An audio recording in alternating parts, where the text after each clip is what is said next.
Hello, and welcome back to another episode of Critical Reactions with your host, Bryan.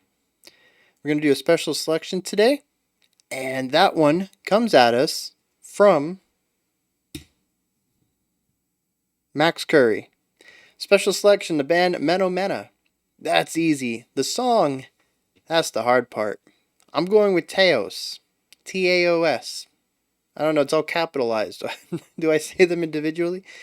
TAOS. Although their most popular song, this song showcases what the band brings to the table, is upbeat, and the subject matter always makes me laugh. Enjoy! Well, I plan on it. I love upbeat songs with hilarious subject matters. Alright, let's get into this. We got Menomenas, Taos.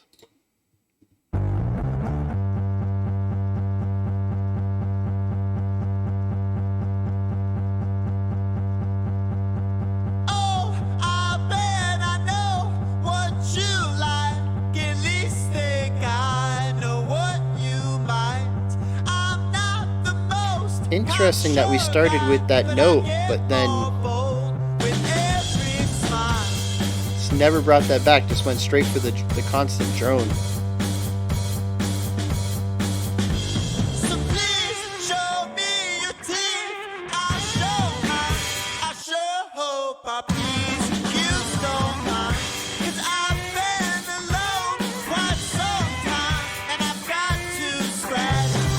I like the pan guitars.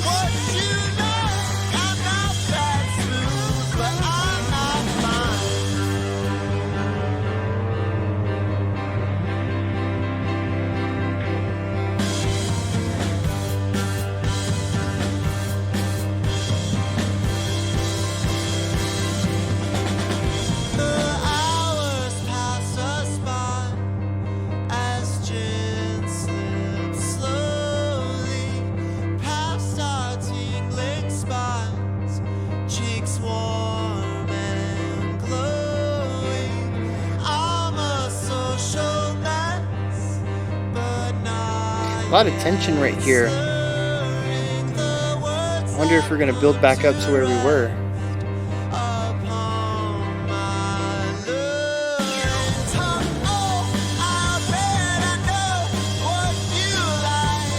Yeah, I like how the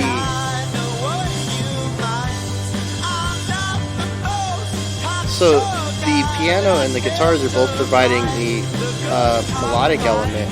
The chord progression, but they're doing so in different rhythmic ideas.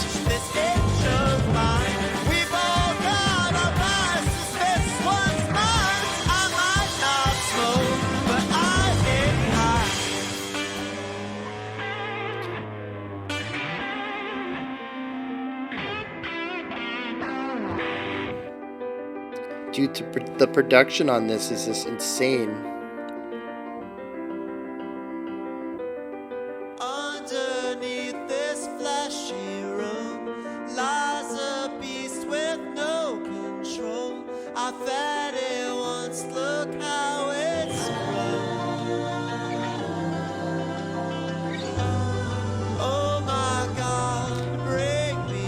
Yeah, the vocalizations creating a very dreamlike state here.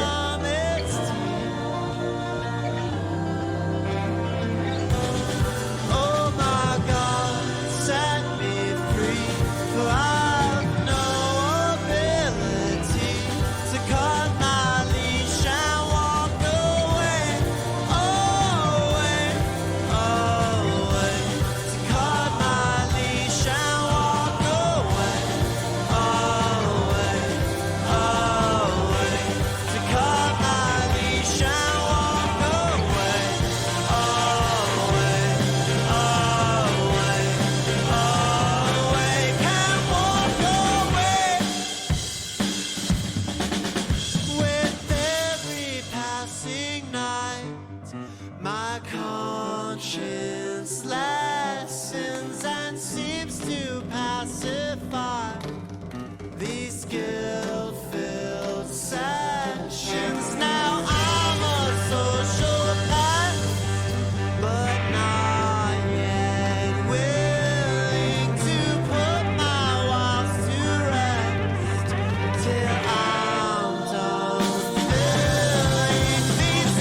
Yeah, we're gonna end up on a high note here.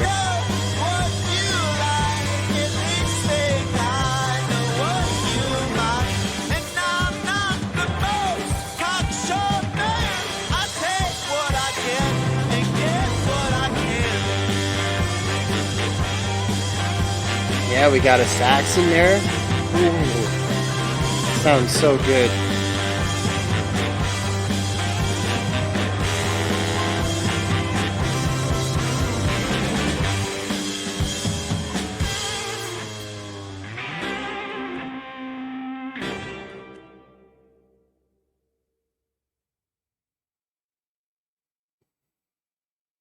Very fun.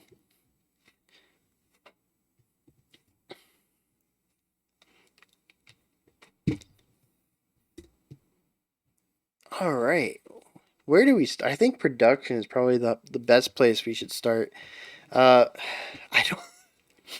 I promise I did not line this up. I feel like everything we've checked out this week for special selections has just been super high production quality. Not just like it's a clean song, but like the production is just 110%, just firing on all whatever, firing on all cylinders. And it's just such it's just ironic that it happens to be this string of songs running up against the lo-fi stuff we've been checking out prior to them. So the production here is just insane though. When we look at the way the panning's done, when we look at how clean all of the instruments sound within the soundscape, and where they're positioned. Positioning is even such a focal point, it seems, of the engineer. Um, and just the way that everything comes together. There's so many parts when we get to the end, and it's wild that none of them really step on anybody's toes. They all have their own placement in the sound space. They all have their own volumes that are perfect for what they're doing. None of them are drowned out. The most important ones are elevated a bit, but everybody is providing an element to the song, and all of those elements are masterfully interwoven into this final sound. Um, it's just, it's so good. And you know what? Maybe this week's contrast in the production isn't as wide as I think it is, but it's contrast. I've always said that if you want something to sound even more so of what it is, if you want your loud to sound louder, your heavy to sound heavier, you put it up against the opposite. And hearing all this lo-fi stuff might really just be making me appreciate the hi-fi stuff that we've we've been checking out, like Joanna Newsom stuff yesterday, uh, and I don't remember what we checked out on Tuesday. That's a shame. I remember really enjoying everything we've done this week. So I don't know. There's just a lot of bands. We check out a lot of stuff. Um, but yeah, like even in the middle section, when we had that sort of drum, I think the drum was more of the focal point, and the cymbals were panned, which is pretty typical. Um, but the interesting thing is that the snare, which would typically be center, was kind of bouncing between the two sides. Sometimes gravitating towards the left, sometimes gravitating towards the right, and it's a very interesting choice. Every sound seems to be deliberately placed in this song, which is just, I mean, holy attention to detail. But the end result is well worth the effort and time that it took to do that. At least in my opinion, I think the the final sound that they landed on is just exemplary. Fantastic stuff, top to bottom. Um, I wonder if this did come out in 2011, like this says.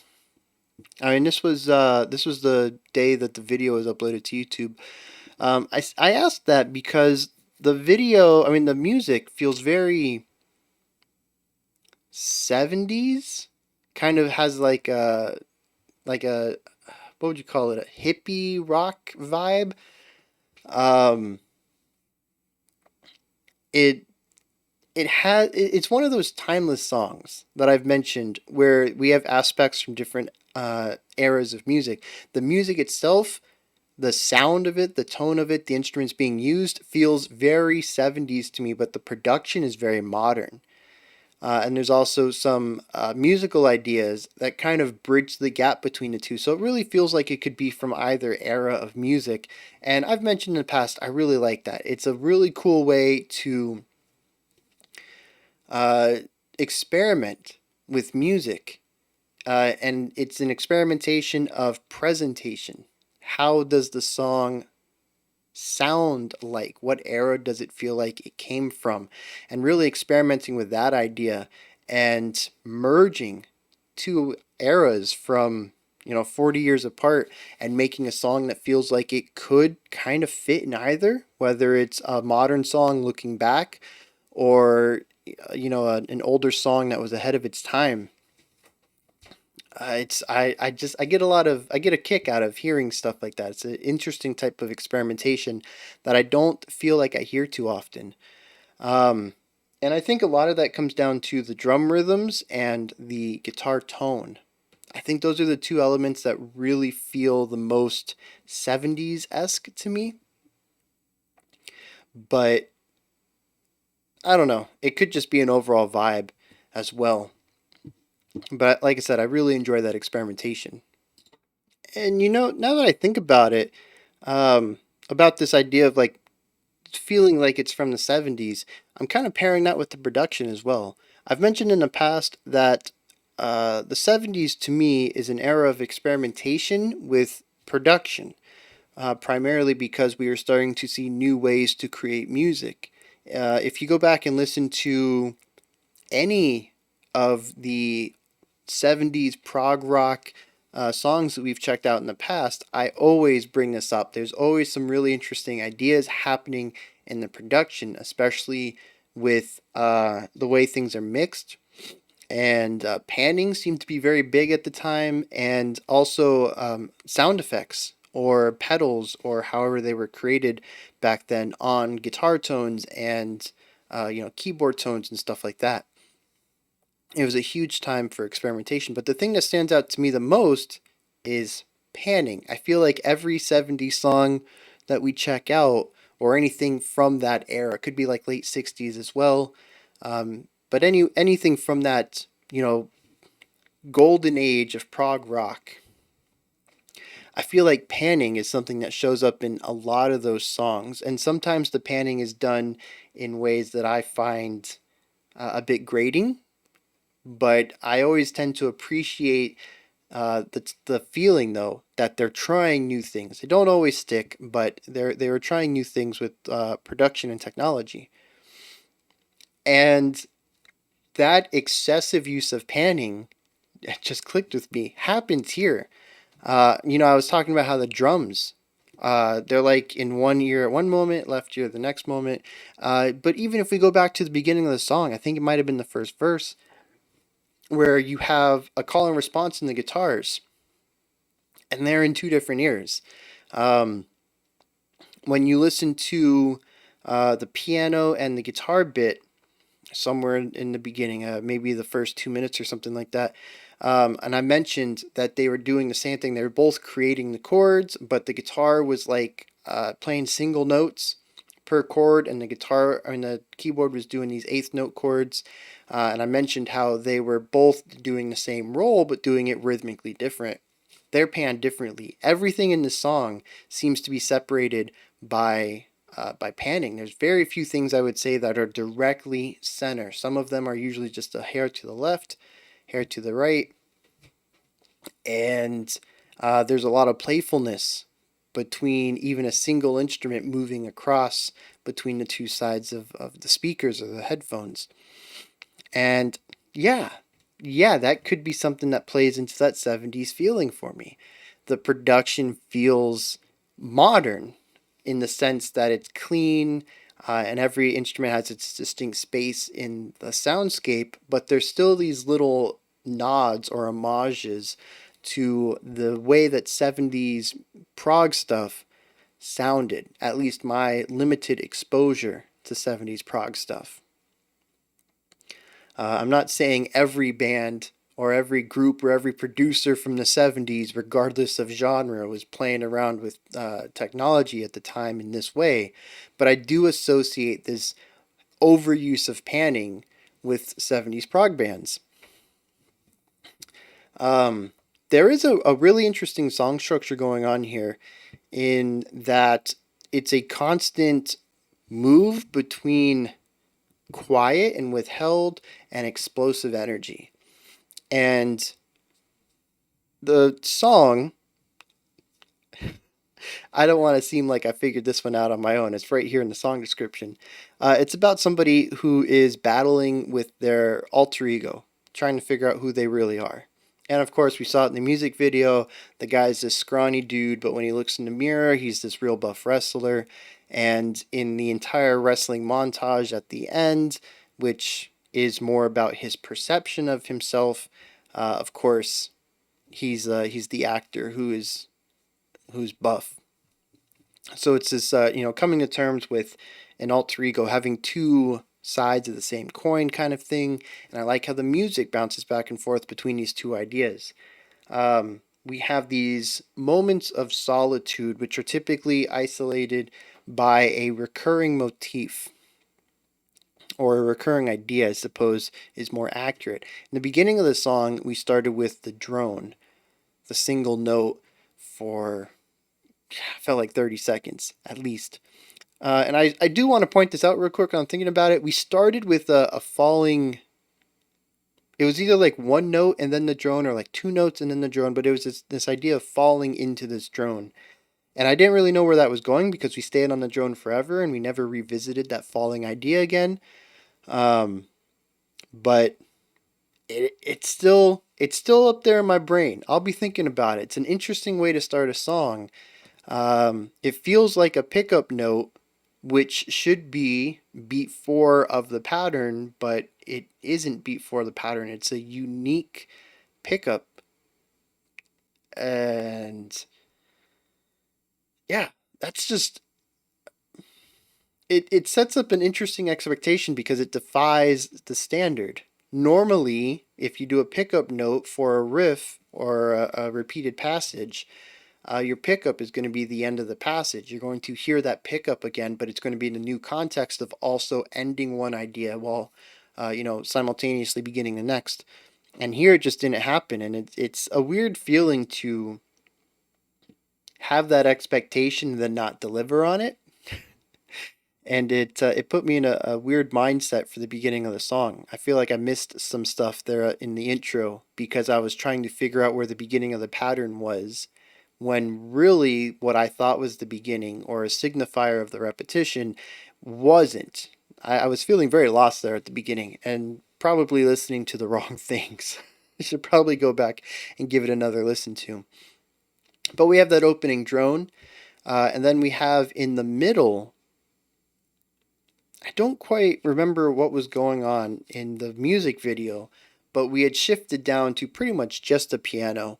And this was the beginning of what I said felt very dreamlike. So, it might have been the beginning of the wrestling montage that we had at the end. But yeah, we started with just the standard piano. And a lot of these ideas of isolation happen in the smaller sections. They lack the bombast and explosive, bouncy energy of the larger parts. And it makes me wonder if maybe Menomena had associated the ideas of the regular Joe being these smaller, more self conscious ideas, and the more bombastic, explosive sections are when he goes to the bar and has a couple drinks and takes on this idea of his alter ego, when he thinks that he is more attractive or more persuasive or whatever, got a better dating game or whatever he thinks about himself in that state. There's more energy and bombast. You can even see in the music video, the few parts I remember, he does have some self-esteem when he is, obviously just himself, but there's an air of arrogance to him when he's looking in the mirror and when he's at the bar. And it's very possible but that those characteristics are what drives the two aspects of the song, the more pensive elements and then the more bombastic ones. Let's see if I can think of anything else. Expert use of sneaking in a saxophone. Um, I don't really remember it at all until the end, and it kind of came out of nowhere, but I really enjoyed it. Um, it adds a nice grit to the song that we don't really get elsewhere. The guitar is a little overdriven, maybe it's just a little distorted, but because it's going with more of that pop rock kind of sound, it doesn't have the grit. But then that saxophone comes in, um, and it has that bite to it that I think the song was really missing up to that point, and it just really ramps up the energy for that final section, which I don't know if it lines up with the wrestling montage. I don't know how closely the music video and this audio are supposed to go together, but I think it does a fantastic job of giving that final section of the song a bit of bite and energy to help differentiate it from the previous more bombastic sections, especially since we just got out of the longest pensive, reflective segment of the song. So we had our most isolated, our most calm element. They really needed to ramp it up there at the end, and yeah, throwing in a sax is definitely a way to do that. So yeah, just phenomenal, top to bottom. I don't know if it's necessarily something I would go out of my way to listen to, but it is very fun. I would not object to having it played around me on a speaker or something. Um, and I will probably end up looking at a couple more tracks from this guy, Menomena. It's just fun to say. Oh no. Well, that's not good.